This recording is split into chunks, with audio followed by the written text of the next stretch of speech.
지놀라는 토트넘과 파리 생제르맹에서 활약했던 축구 선수인데요. 특히 프랑스 축구 팬들에게는 프랑스의 마술사로 꼽히는 유명한 축구 선수였습니다. 지단 이전의 아트사커의 창시자이기도 한데요. 지놀라는 1967년 1월 25일 프랑스 남부의 항구 도시 가생에서 이탈리아계 부모 밑에서 태어났습니다. 그는 1983년 자택에서 가까운 클럽인 생트 막심의 유소년 클럽에서 지도를 받고 1985년 18살의 나이로 스포르팅 툴롱 바레에 입단함으로써 축구 인생을 시작했습니다. 1988년에 데뷔한 지놀라는 프랑스의 촉망받는 유망주들 중 하나였고 그 중에서 가장 성공한 선수로 꼽히고 있습니다. 지놀라는 레프트 윙어로 활동하며 2시즌 동안 61경기 8골을 기록했습니다. 그는 우아하고 화려한 플레이를 선보인 데다 잘생겼기 때문에 수많은 팬들을 양산했습니다. 화려한 드리블, 환상적인 볼 컨트롤, 그리고 강력한 슈팅을 보유한 지놀라에 필적할 유망주는 당시 프랑스에선 결코 찾아볼 수 없었습니다. 지놀라는 1990년 브레스트로 이적했는데요. 브레스트는 1990년도 시즌에 강등되었지만 그는 혼자 빛났습니다. 1991년 지놀라는 파리 생제르맹과의 경기에서 최고의 활약을 선보이며 팀의 3대2 지켜본 앙리 미셸 대표팀 감독은 그를 국가대표로 발탁하여 알바니아와의 친선 경기에 내보내는 등 승승장구하였습니다. 또한 1993년에 유로파컵 4강에 진출하는 데 큰 기여를 하면서 프랑스 올해의 축구 선수에 선정되었습니다. 이 시기 지놀라는 제라르 울리의 프랑스 대표팀 감독의 부름을 받고 1994 미국 월드컵 지역 예선에서 주전 선수로 활약했고 17경기에 출장하여 3골을 기록했습니다. 그는 환상적인 개인기와 드리블을 선보이며 프랑스 최고의 인기남이 되었고 TV에 여러 차례 출연하여 화제의 중심에 서기도 했습니다. 특히 정교한 기술력을 가진 좌측 윙어로 드리블 테크닉을 통해 화려한 볼거리를 제공하여 팬들과 평론가 모두에게 극찬을 받았던 그라운드의 마법사였습니다. 특히 그 시대에 흔치 않게 양발을 자유자재로 사용했던 윙어로 뉴캐슬 시절 페렌츠 바로시를 상대로 오른발로 데니스 베르캄프가 연상되는 트래핑을 한 후 바로 왼발로 쏜 데포알 발리슛은 이를 잘 보여주는 지놀라의 대표적 골로 회자됩니다.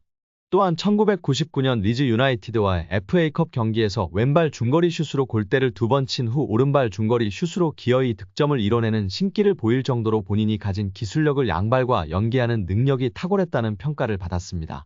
이 양발을 이용한 드리블 돌파 기술이 특히 탁월했는데 상대 풀백 앞에서 공을 오밀조밀 드리블하며 상대의 태클을 유도하고 본인은 앞으로 치고 나가는 특유의 드리블 스타일은 아직도 지놀라의 대표 기술로 회자되고 있습니다. 그런 그가 이강인을 향해 극찬했다는 것은 실로 놀라지 않을 수 없는 대단한 일입니다. PSG와 토트넘 등에서 활약한 다비 지놀라는 선수로서 이강인을 볼 때, 그의 이미지를 볼 때 그가 마요르카에서 활약할 때부터 메시의 왼발과 많이 닮은 왼발을 가졌다. 왼발로 경기를 할 때 항상 색다른 모습을 보이는 방식은 메시가 바르셀로나에서 했던 움직임과 몸짓을 발견할 수 있다. 나는 이강인이 PSG에서 꽃피우고 발전하는 모습을 기다린다. 라고 엄청난 칭찬을 남겼다. 지놀라 이전의 이강인과 메시에 대한 비교는 이미 이전에도 나온 바 있는데요. 스페인 매체 아스는 지난 11월 16일 이강인이 A매치에서 싱가포르를 상대로 선발 출전해 조규성의 득점으로 이어진 날카로운 패스를 칭찬하며 이강인은 메시 스타일의 도움을 선보였다. 한국 대표팀에도 힘을 실었다. 그의 어시스트는 훌륭했다라고 평가했습니다. PSG에서 리그앙 데뷔전을 치른 이후에도 오른쪽 윙으로 출전한 이강인에 대해 리그앙은 메시가 남긴 거대한 자리를 채워야 함에도 특히 이강인은 아르헨티나의 위대한 선수가 한때 차지했던 공간을 채우는 걸 즐겼다. 이강인의 새로운 고용주가 이날 거둔 수확 일부에 실망했을지라도 이강인은 PSG에서 데뷔한 첫 번째 대한민국 선수가 된 자신의 성과에 만족할 것이다라고 메시와 비교하며 칭찬했었습니다. 아주 프랑스 축구의 자부심이 높은 프랑스 축구인들 중에서 동양인에게 테크니션의 대표주자가 극찬을 한 것은 무척이나 이례적인 일로 꼽을 수 있습니다. 아트사커의 본고장에서 아트사커의 창시자에게 엄청난 극찬을 받은 이강인 선수입니다. 파리 생제르맹에 성공적으로 연착륙했다고 평가받는 이강인이 개인 최고 몸값을 경신했습니다. 시장 가치를 책정하는 트랜스퍼마크트가 8일 업데이트한 프랑스 리그앙 선수 시장 가치에서 이강인은 2,500만 유로로 평가받았습니다. 지난해 12월 2,200만 유로에서 300만 유로가 오른 금액입니다. 지난 니스와 경기에서도 빛났는데요. 팀이 0대1로 끌려가자 루이스 엘리케 감독은 후반 시작과 함께 이강인을 교체 투입했습니다.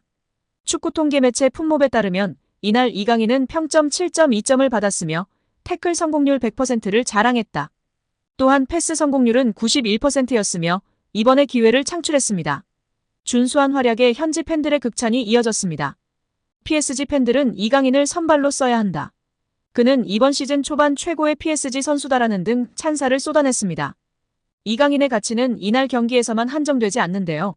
축구 통계 매체 후스코어드닷컴에 따르면 이강인은 이번 시즌 현재까지 총 7개의 키패스를 기록했습니다. 니스전을 포함해 총 423분을 소화한 이강인은 90분당 3.6개의 키패스를 기록했으며 이 기록은 리그왕 1위, 유럽 5대 리그 선수 중에선 7위의 기록입니다. 이강인의 위에는 부카요 사카, 케빈 데 브라위너 등이 자리했습니다. 놀랍게도 리그왕에서 키패스가 가장 많지만 이번 시즌 이강인은 어시스트가 하나도 없는데요. 이강인의 패스를 받은 동료들이 제대로 마무리하지 못하고 있다는 것으로 해석할 수 있습니다. 여기에 프랑스 매체 풋 메르카토는 16일 PSG는 한국의 공격형 미드필더 이강인에 대한 상당한 제의를 받았다. 이름이 유출되지 않은 EPL 축구 구단은 이강인을 영입하기 위해 7천만 유로 약 1,056억 원을 제안했다라고 보도했습니다. 이어 PSG는 하지만 EPL 클럽의 제안을 거부했다. 이강인을 보유하길 원하기 때문이다. 이강인은 또한 파리에서 매우 편안함을 느끼며 당분간 프랑스 수도를 떠나고 싶지 않고 싶어 한다라고 전했습니다. 매체는 시즌 중 루이스 엔리케 PSG 감독의 발언을 인용하며 이강인이 팀 내 차지하고 있는 비중을 짚기도 했습니다. 루이스 엔리케 PSG 감독은 이강인에 대해 그는 매우 중요한 선수다. 오른쪽과 왼쪽 윙어를 모두 소화한다. 기술적 능력을 갖춘 선수다. 또 팀을 위해 자신을 희생할 줄 안다라고 평가한 바 있다고 전했습니다. 정몽규 대한축구협회 회장에 대해 스스로 거취를 결정하라고 요구했던 유인촌 문화체육관광부 장관은 만약 정 회장이 사연임을 강행한다면 승인을 불허하겠다고 말했습니다.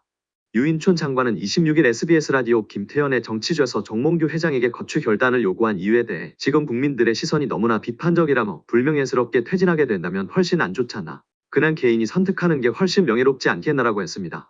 정 회장이 지난 24일 국회 문치의 현안 질의 때 사퇴의 입장을 밝히지 않은 것에 대해선 그 자리에서 당장 사퇴하겠다, 안 하겠다 얘기하기는 쉽지 않았을 것이라며 잘 정리해서 판단하겠다고 했으니 지금 많은 고민과 심사숙고를 하지 않을까 싶다고 했습니다. 정 회장이 끝까지 사퇴를 거부하고 사연임에 나설 경우에 대해서는 원칙적으로는 연임을 2번 이상 못하게 돼 있다. 사면임도 스포츠공정위원회 허가 과정을 거쳤다며 이번에도 똑같이 그런 절차를 거쳐야 된다고 설명했습니다. 이어 그래서 저희들이 공정위에 이 부분을 시정해달라고 권고한 상태라며 그 권고를 안 받아들이면 다시 한번 시정명령을 하고 그래도 안 되면 선거 끝난 뒤 만약에 투표로 연임이 결정이 된다고 하더라도 승인을 안 하는 절차까지 갈 생각이라고 했습니다.